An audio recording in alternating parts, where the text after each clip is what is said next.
Thank you for joining us for this special episode of Narmeo on the Brink. I'm Rosemary Armeo, and my special guest for this special show today is my old WAMC roundtable colleague, Malcolm Nance.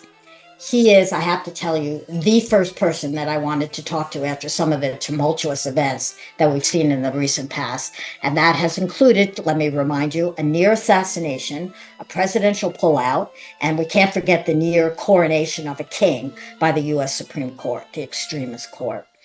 Malcolm has had a long career, as many of you know, as a U.S. intelligence officer, specializes in counter-terrorism and cryptology. He's also been a well-known media pundit on a national stage. He's the author of several books, such as The Plot to Destroy Democracy and The Plot to Betray America, that now, frankly, are making him look like a prophet.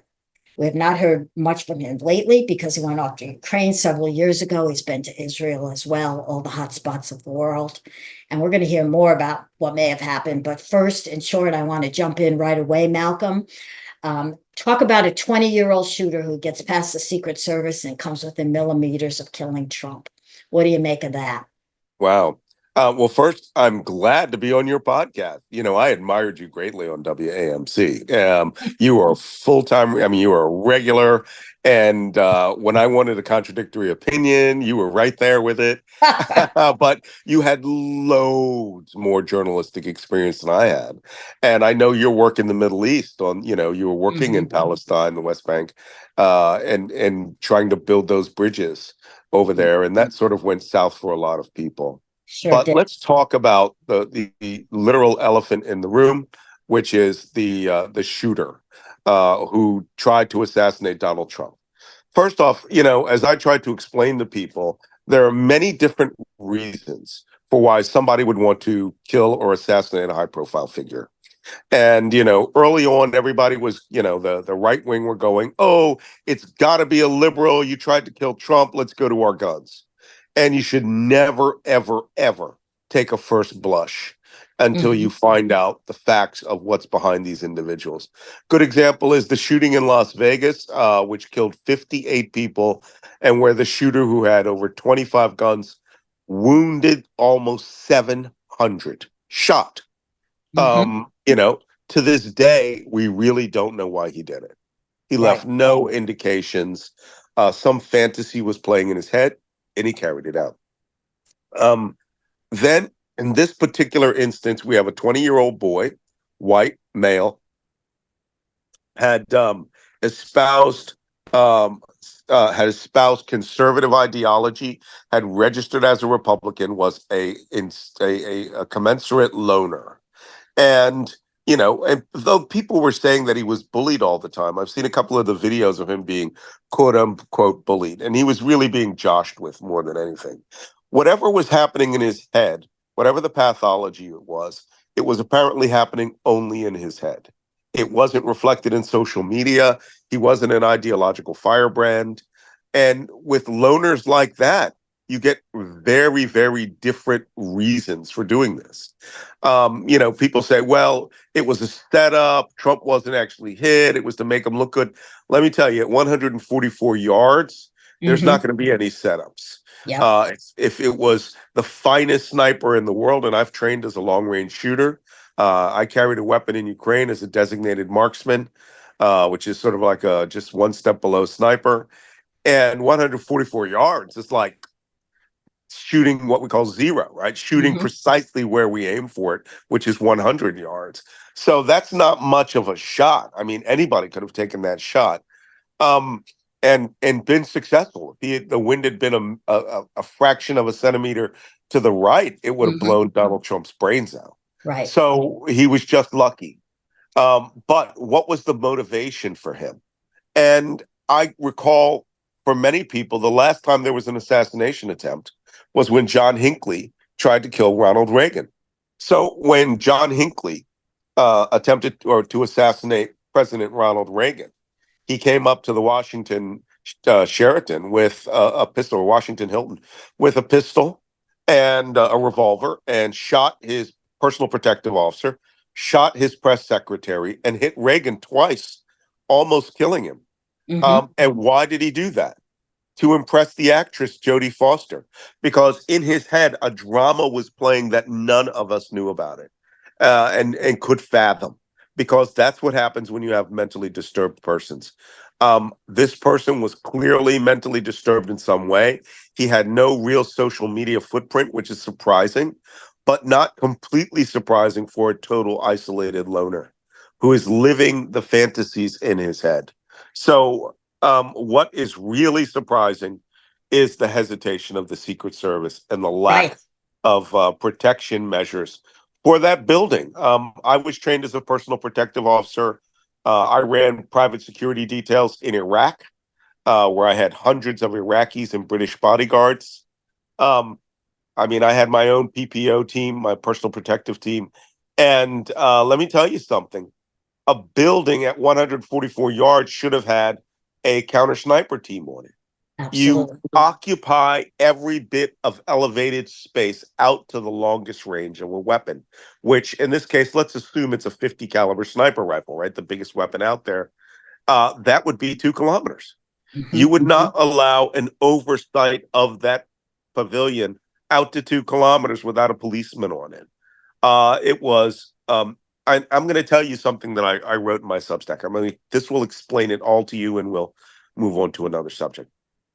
Why was that place not occupied? Why was everybody really lackadaisical? Why did no one want to pull the trigger, even though they were given notices? And it's simple. The shooter was camouflaged. And the shooter was camouflaged in a way that no one would suspect until you actually put your finger out there and say it out loud. He was camouflaged in white skin. He was camouflaged in he was camouflaged in the guise of a Trump supporter. Hmm. And With therefore, the gun shirt on, absolutely. yeah, Yeah. and the Secret Service, instead of being a ridiculously suspicious organization like the Israelis are, right? The Israelis trust no one. Little old ladies with a bag, they don't trust you. They don't care how much of a Jewish Right. grandmother you are. They're going to search you and frisk you down. How, You know, how about how Malcolm? How about the behavior of the Secret Service after the shot came off, and Trump they cover him with their bodies, and Trump stands up and does the hand pump, which yeah, again incredibly lucky, but it was almost that gave rise to the conspiracy theories. That's why people thought he was posing. no, he was incredibly lucky. But once again, um, Trump was camouflaged in white skin and authority. Mm-hmm. And by putting his head up, listen, it's not a second shooter, okay, that I would have worried about. It would have been a second shooter, a third shooter, someone with a handgun in the audience, or a suicide bomber, Mm-hmm. right? I don't know. All of you are, when, I've survived. I've been within the 500-meter blast radius, that's 1,500 feet blast radius, of 3 suicide bombings, and 1 kilometer, which is still where the blast effect will hit you with shrapnel and everything, and 5 more. I assume that any attempt, Benazir Bhutto, when they tried to Yeah. kill her, Yeah. she was Pakistan. killed first riding in a vehicle, standing at the top, gaining adoration, and it was a gunman that shot her in the head first, Mm-hmm. right? Clipped her in the head. Then that was the sign of the suicide bomber to detonate. Yes. Yeah. So, the Signal. Secret Service Protective Intelligence Division, their training organization, trained for every scenario. But the one that they apparently forgot was the same one they forgot on January 6th, which were that white Trump voters are not to be suspected because they're white, they're Trump voters, and they wouldn't do anything to him. And that almost cost him his life. Wow, that's really striking. You've written a lot and studied a lot about political violence. Are you feeling like some of your predictions are coming true? Are we in trouble Well, with them? well, my last book was called "They Want to Kill Americans," Yes. the malicious, terrorist, and deranged ideology of the Trump insurgency. When I started that book in 2020, before the election, the initial title was "The Coming Trump Insurgency." And when I went on Real Time with Bill Maher on November 6th, 2 days after the election, um, I told him, Bill Maher was like, oh, it's kumbaya time. Let's find out what they want. Let's hillbilly elegy this thing. Yeah. And I said, that's not what's going to happen. What's coming now is an insurgency. An insurgency is a series of insurrections, both political and paramilitary and terrorist, which are designed to destabilize and take away the legitimacy of the current government. And we have been in a low-grade insurgency ever since January, ever since the election. Right, right. I also made the prediction that um, I can apply to this election.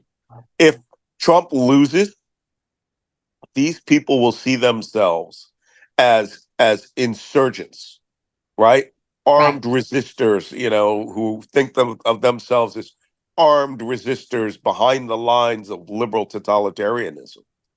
And if they win, it's even worse. And I thought we would see this in 2020. If they win, they will see themselves as self-deputized, self-appointed enforcers of the administration who will now use their weapons, their position, their authority under Donald Trump to end their version of wokeness, which could mean them parading with guns to intimidate their neighbors. And when I wrote the title, They Want to Kill Americans, it was very clear that the they is your neighbors. Yeah. Malcolm, so you're saying win or lose, we're in trouble because of Trump running. Well, it's a very distinct possibility, and that's principally because a lot of the eliminationist and violent rhetoric that we're seeing now is no longer at the street level. 4 years ago, there was the one guy in Oregon who came out and said, when are we going to start using our guns? When can we start killing people? That has moved on to the lieutenant governor of North Carolina, saying we need to start killing people. We need to start killing. People need to be killed. Well, he's not talking about general people. He said evil people who are supporting pedophiles and all these other tropes that they put against the liberals. These people want to use their guns, right? They want to use their guns. They have these special forces fantasies that are going around. You are a big supporter of Kamala Harris to be vice president, and now, of course, she's going to be the Democratic nominee for president. What are her chances? What's the danger to her? What's your predictions? Well, first off, she's going to be president of the United States, and it's sad to see what happened with Joe Biden, but the energy that she brought today, brought to Wisconsin when she did her first rally, which was insane amounts of energy. This was the Obama 2014 levels of energy where people could see hope, an open door of hope. She earned almost $100 million in 24 hours. Her super PAC for the Trump team earned $150 million. And I believe another PAC took in $75 million. So even though she took, I think $89 million in individual donations, almost $250 million is going to the campaign. We'll edit this out.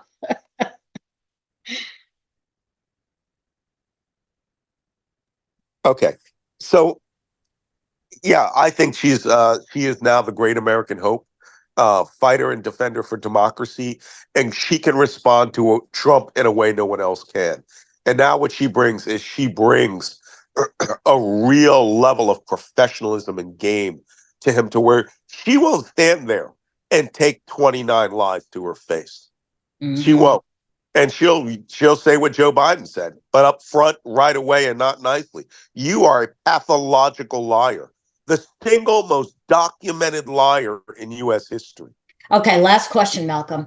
Is she in danger now that she's running and is a real threat as you see her? What does the Secret Service have to do to protect her better than they did Donald Trump? Well, she was always at risk, at very high risk. She's vice president of the United States. She had a higher level of protection than Donald Trump anyway. He was just a candidate and a former president. Also, the kind of people that are after her are not clothed in camouflage, right? Now, the Secret Service from this point onward are going to take the Israeli method. Everybody is a risk. Mm-hmm. Now, recall, I gave her some advice back in 2019 when she was running for president. And a young white man stormed the stage.